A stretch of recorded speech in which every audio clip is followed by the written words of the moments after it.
আসসালামু আলাইকুম প্রিয় দর্শক, আশা করছি আপনারা সকলেই ভালো আছেন।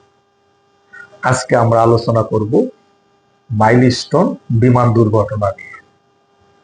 আমরা সকলেই নিছক দুর্ঘটনায় মনে করছি, কিন্তু তারপরেও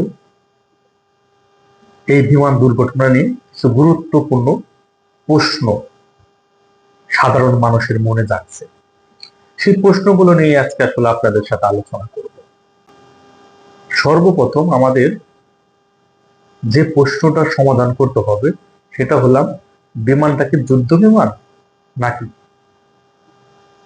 প্রশিক্ষণ বিমান? কারণ প্রশিক্ষণ বিমান আর যুদ্ধ বিমান কিন্তু এক নয়।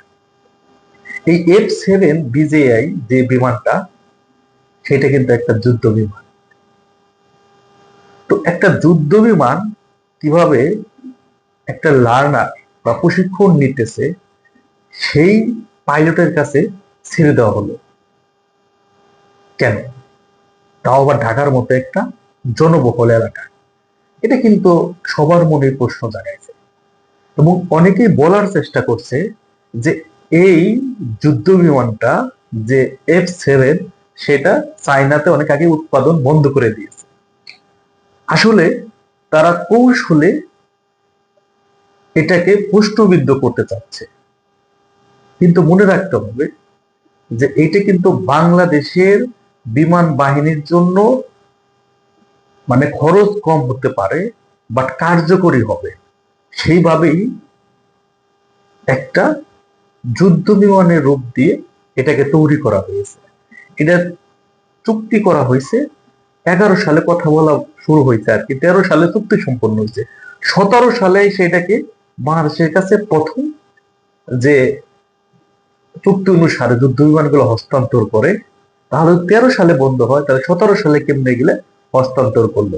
তা এইসব বিভ্রান্তকর তথ্য দিয়ে মানুষের ভিতরে একটা এটাকে নিয়ে একটা প্রশ্ন তোলার সুযোগ করে দেওয়ার জন্য সুকৌশলে কাজ করে যাচ্ছে আমাদের এই অথর্ব অযোগ্য মিডিয়া। আপনি লক্ষ্য করে দেখবেন যে এই যুদ্ধ বিমানটা যখন আঘাত হানলো তখন কোন অ্যাঙ্গেল দিয়ে আঘাত করেছে যদি আপনারা দেখেন, এটা কিন্তু এইভাবে যে আঘাত হাত যদি কন্ট্রোলিং হারিয়ে যায়, সেটা হাওয়ায় ভাসতে ভাসতে যে আঘাত করবে, মানে তাহলে কন্ট্রোল থাকবে না। তাহলে বিমানটা এই অ্যাঙ্গেলে যায় কেন আঘাত করবে? মনে হলো কোনো শত্রু ঘাঁটিতে আঘাত করছে। এটাও কিন্তু একটা প্রশ্নের ব্যাপার। এবং এত বড় দুর্ঘটনা হলো যেটা আমাদের কোমলমতি শিক্ষার্থীরা ছিলেন, খুবই মানে 1 থেকে 9 পর্যন্ত, 9 এর ক্লাসটা উপরে ছিল, কিন্তু 3, 4, 5 এর ক্লাসরুম গুলো কিন্তু এই আক্রমণের যে জায়গাটা এই জায়গায় ছিল। সেই জায়গা থেকে শুধু বাইরের চিত্রটা আপনি একটু দেখেন যে ওই বাইরে কতজন লাশ পড়ে আছে, অথচ ভিতরে তাহলে একজনও বেরোতে পারে নাই। সেই লাশ নিয়েও কিন্তু এই সরকার টাল বাহানা করেছে। আইএসপিআর রিপোর্ট দিচ্ছে একটা, আবার এই ইউনুস প্রশাসন রিপোর্ট দিচ্ছে একটা। এই দুইটার যে একটা প্রশ্ন, যে স্বাস্থ্য অধিদপ্তর এবং আইএসপিআর এর রিপোর্ট কেন সবার সাথে মিলল না, এটাও কিন্তু একটা বড় প্রশ্ন জাগছে সাধারণ মানুষের ভিতরে। এবং এত বড় দুর্ঘটনা ঘটলো, সেই বিমানের অবশ্যই তদন্ত হওয়া দরকার ছিল। সেইটা না হয়ে রাতের আধারে সেই বিমানকে নিয়ে যাওয়া হলো। কেন তদন্ত করা হলো না?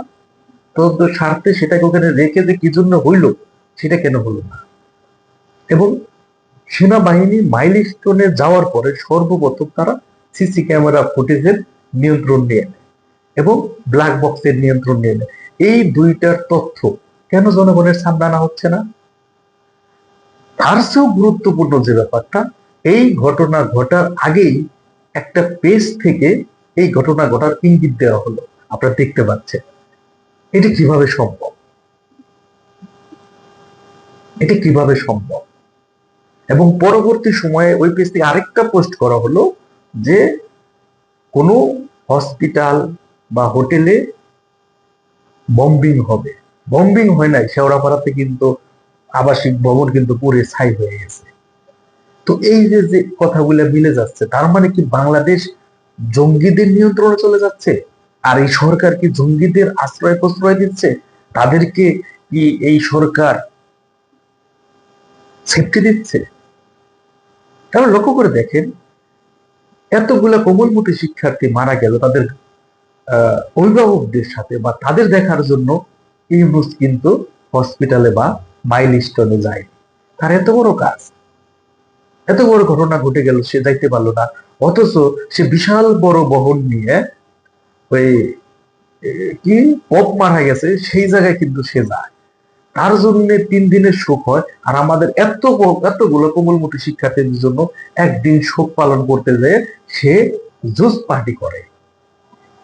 হাসতে হাসতে সে মানে আত্মুল্লায় মানে একদম ঢেউয়ে পড়বে যাচ্ছে।